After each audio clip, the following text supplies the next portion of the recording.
Hi, this is John from FlatCatGear. So I originally purchased the Petrel pot on AliExpress, and the reason is you can't buy the pot alone domestically on Amazon.com. Amazon, you can get the stove system, the pot and the stove, but I already own the stove. I bought that months ago. So I bought the pot. The pot cost me about $23. And the interesting thing is that the pot, again, has these slots on the bottom. And what the slots do is it allows you to position the burner of the stove exactly where you want it, which is to the bottom of the pot. Currently, if you mount an HX pot on the stove and it sits up here on the shrouds, then you move the burner away anywhere from a ½ inch to almost an inch away from optimal.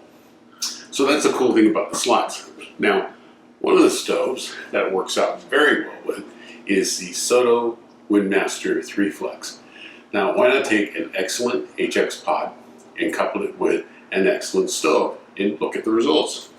My standard test is boiling 500 milliliters of water at 20 degrees C or 68 degrees Fahrenheit. That's my standard test.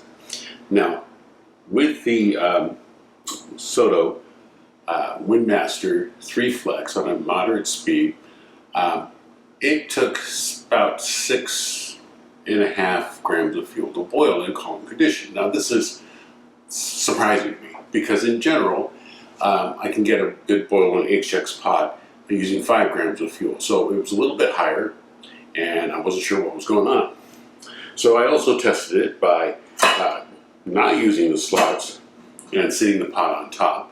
And again, came out to about 6.5 grams of fuel. So there's something about the design of the pot and the way the stove interacts, which is not quite optimal. Now, this hole here opening for the stove is about the smallest that I've seen.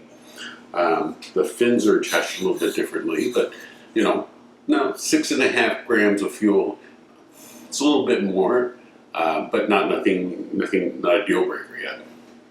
The fascinating part to me is the Soto WindMaster designed to have the burner very close to the bottom of the pot.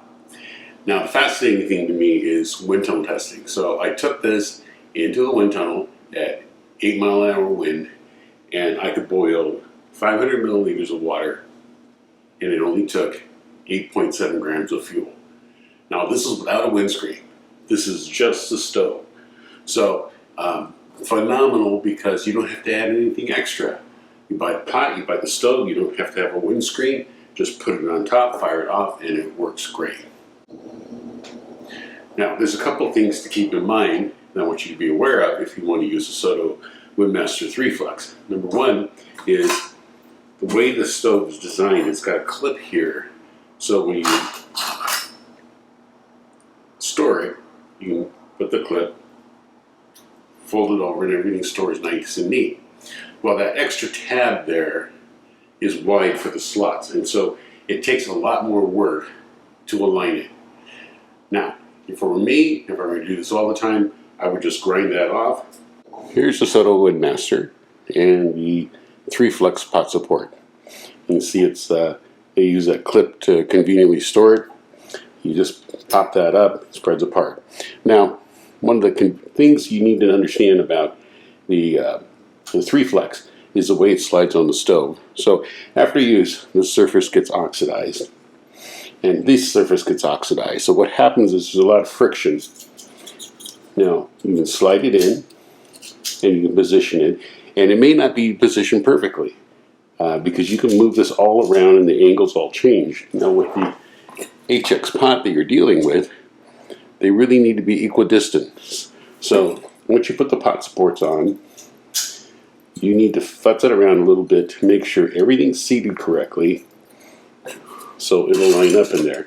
And the way the design is, it's not perfectly accurate all the time.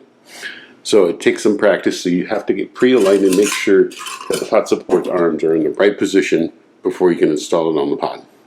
So at the end of the day, if you like heat exchange pots, and they're really good for boiling water, this is probably my favorite HX system out there.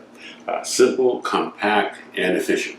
So come visit us at www.FlatCatGear.com.